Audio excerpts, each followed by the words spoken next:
In the 1950s, the British motorcycle industry ruled the roads. It wasn't even a question. If you wanted to go out and buy a new bike, it would be British.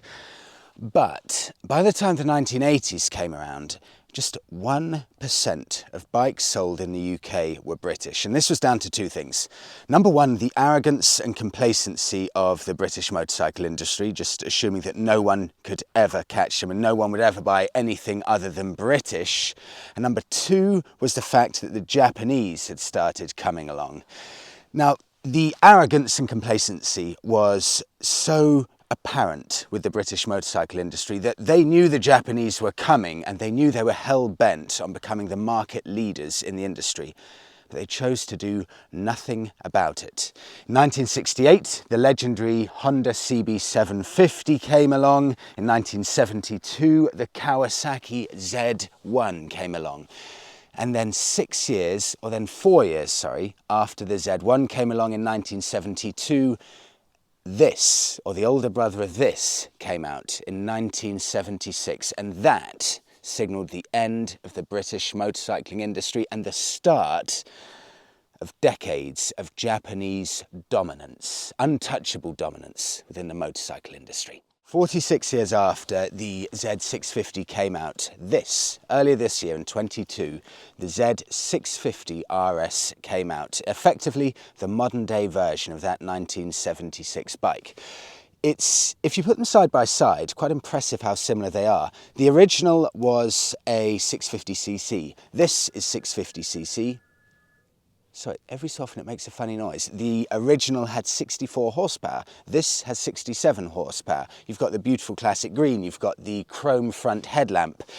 You've also got the stunningly good looking gold wheels. Now this bike is 187 kilos wet, so it's very nice and light. It's a parallel twin engine.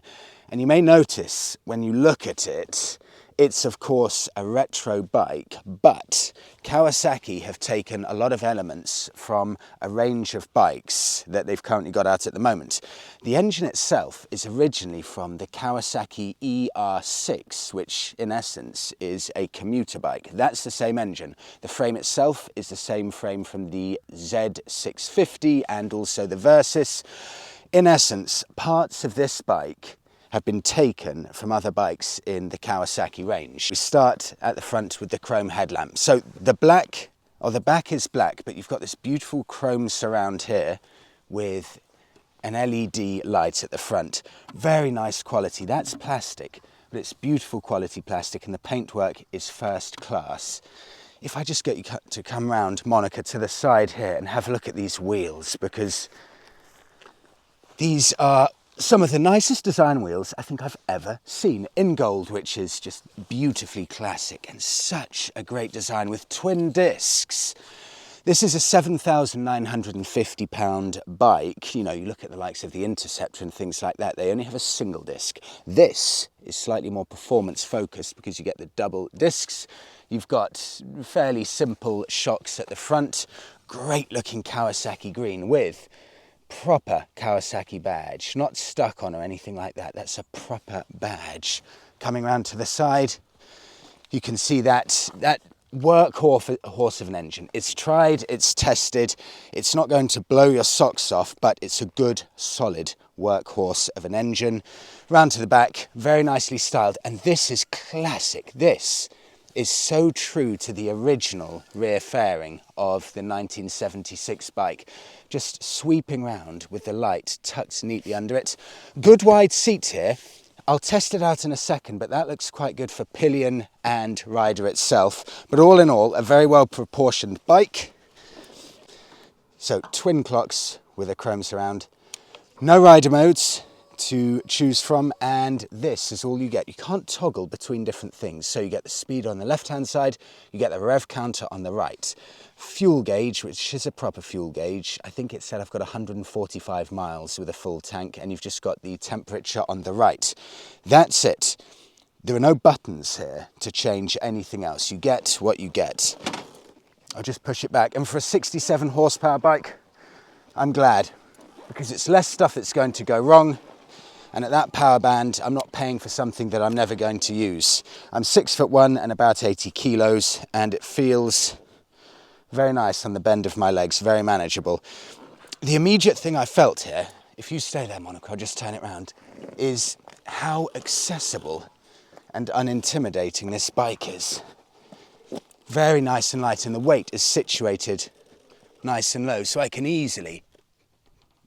I mean, for one, that's a nice lean angle, but also you can really feel how well situated the bike is with the weight. It's a well put together, well thought out thing. Can't believe how nice the weather is. Let's fire it up, take it out. There's one thing I want to find out though, because if we look back in the 50s and 60s, you had to make a choice. Before the Japanese came along, you know, you'd have to be content with the fact that you would never be 100% sure if your bike would start in the morning. Whether it's a Triumph or a BSA, there'd be oil leaks all the time. You'd have to have a degree in mechanics just to be able to start it. The Japanese came along and they changed all of that. But in 2022, when the British bikes are all now reliable, does this have enough character to really compete in a very, very competitive sector of the market?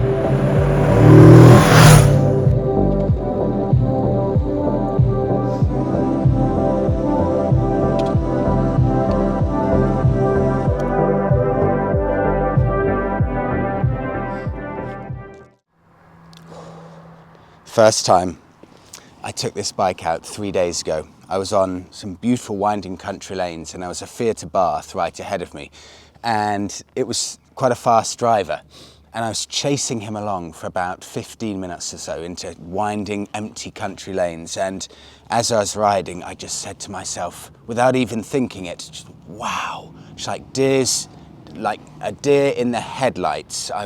Eyes completely pinned wide open, just amazed at the handling, the lightness, the agility of this bike. The only time I felt a bike that I think is so sublime handling and feel and dynamism wise for real roads was the 2019 Triumph Speed Twin.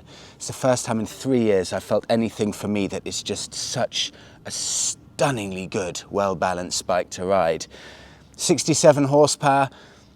I honestly believe on real roads you would have to be Valentino Rossi with a death wish to be able to leave this bike. It is seriously rapid, and genuinely it scared me actually, it's so quick. This is a properly rapid bike, but the feeling of the clutch lever, it's so light, the power delivery as smooth as silk. Everything about it, just flicking it from left to right, it's so light, it's so lithe, so nimble, the weight's situated so low down. It's without question one of the best handling bikes I've ever ridden. From a riding point of view, I think it's very, very close to faultless. It's a stunningly good bike. It's so good that in my mind, this could be the blueprint of what a good handling motorcycle could be like. And everything else can be judged upon this bike. It really is that fantastic. Okay, two things I wanted to show just before we head off again. Number one is the exhaust.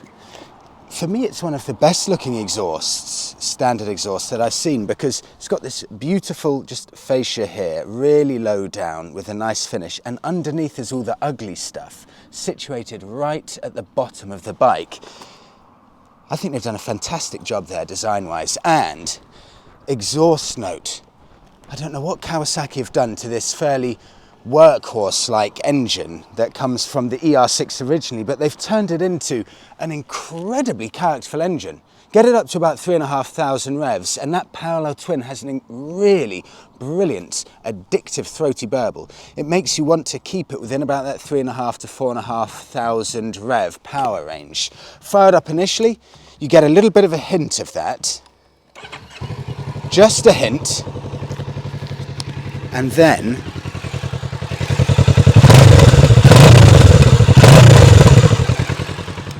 you can hear a bit of it from there, but believe me, get it to 3,500 revs, and Monica, you heard it when I was whizzing past. I would absolutely not change that exhaust. Leave it as it is. It's one of the most, and I really mean it, one of the most characterful stock exhausts from a standard new bike with all this, I think, Euro 612 now, I can't keep track. One of the most characterful exhaust notes I have heard in a very, very long time. And it suits the bike. Who would have guessed it? 17-year-old engine in a modern classic bike that's not designed for this kind of thing. Suits it incredibly well, that level of character from it. It's a bit of a revelation in this bike. Next up, pillion comfort. Now, Monica has been suffering, and in fact, she's pretty much bedridden while filming me. I don't know how she's doing it. She won't want me to show you, but she's effectively in pajamas filming me at the moment. So, this is what pillion comfort's like. It's okay. You know, you do a coffee, there's nothing to hold on to apart from that. You do a coffee run on it, but not much more. Yeah, it's not the best, but you can do the coffee runs. You can be on for 20 minutes or so, and it will do the job just right. One thing I would say about the seat, before I forget, it's decent enough, but if you just look at the curve on that, it keeps pushing me down, until it gets to here. So I keep getting pushed down that way, so I keep shimmying back. I would have loved it if it was actually a flat seat on there, but that is really, it's just about the only thing I can fault it on. It's genuinely close to faultless.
It's funny with the discs, because these are twin discs, and on a bike with 67 horsepower, you don't really need it. It's just a bit of extra weight and extra money.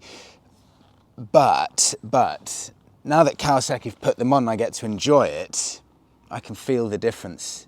There's a huge amount of confidence that goes through those brakes. It's very, very well braked bike. Makes a big difference, actually. So yes, usually I'd say there's no point, keep it simple, but when they're actually on, they're very good.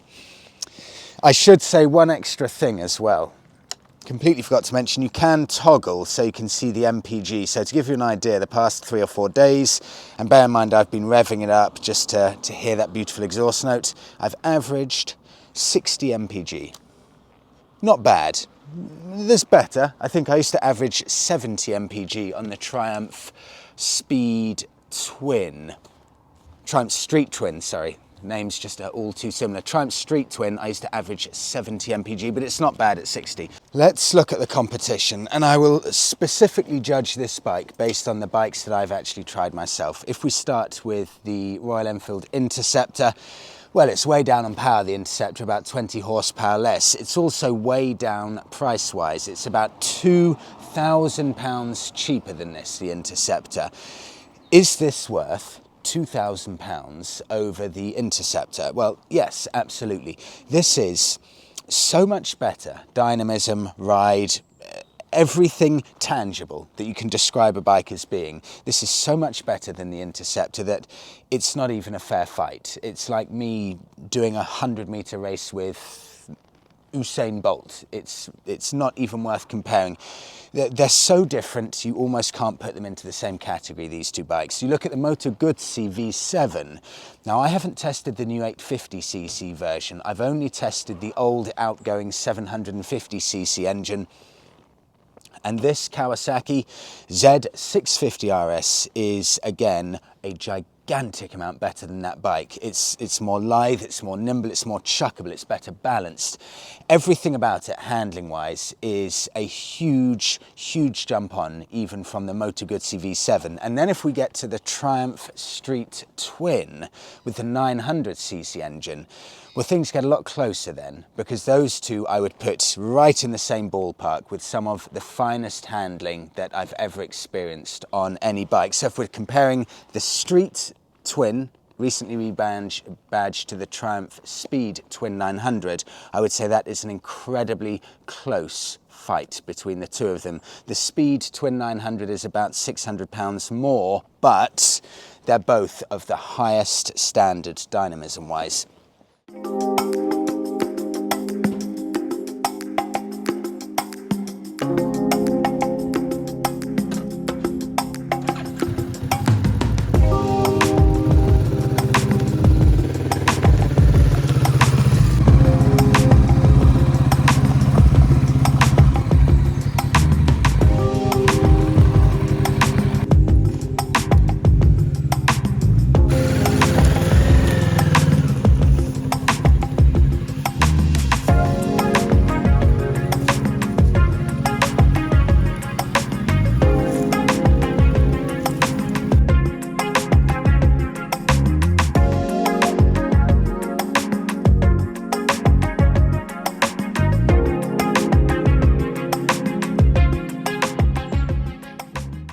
This bike has everything needed to be a market leader in the retro class. It's good looking, it's well proportioned, the dynamics are perfect, it's fairly priced, the handling is as good as you could imagine, and it's not going to break down.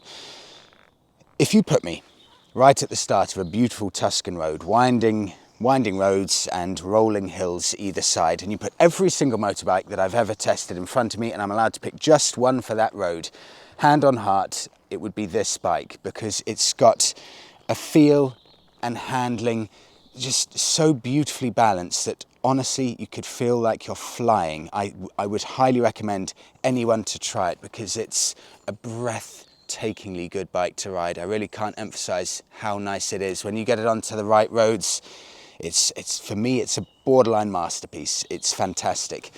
But the problem is, I'm not always going to be like Valentino Rossi on winding roads. A lot of the time I take my joy just from doing 20 miles an hour, going to the coffee shop, or a lot of the time just looking at the bike. And this is where a bit of the problem comes in. Because if we look at Royal Enfield Interceptor, the Moto Guzzi V7 and the Triumph Bonneville or the Triumph Speed Twin 900, they've all been built from the ground up as a modern classic. The engine, everything about them, all built from the ground up to be a beautiful work of art. This has not. This has a frame from a different bike in the Kawasaki range. It's got the engine from the original ER6 back about 17 years ago. This was never an engine made to be on show front and center in a retro bike. And it shows. It's not a work of art, this engine. It may be fantastic to ride, but looks-wise, visually, it is not a work of art. And in this sector, where style and character is pretty much as important as the riding dynamics, that is a slight issue for Kawasaki. So you have to make a decision in your mind. What do you favour? Do you favour some of the best riding dynamics on the market in the modern classic or the retro sector, or do you favour something that's slightly more visually appealing, at least from an engine point of view? And that's something that you're going to have to decide yourself. If it were my money, and I almost feel bad for saying this because it's such a close call, I would probably tend to go with the Interceptor or one of the others, purely from that point of view, because they've been built from the ground up as a modern classic, as a retro bike. But How fantastic is it that 45 years after the death of the British motorcycling industry, we've got BSA that's back, Royal Enfield, Triumph's a titan in the industry, and the Japanese bikes. You know, you've got the Z900RS, and this now, new for 2022, the sublime Kawasaki Z650RS. Go and test it, you will not be disappointed. It is a stunningly good bike.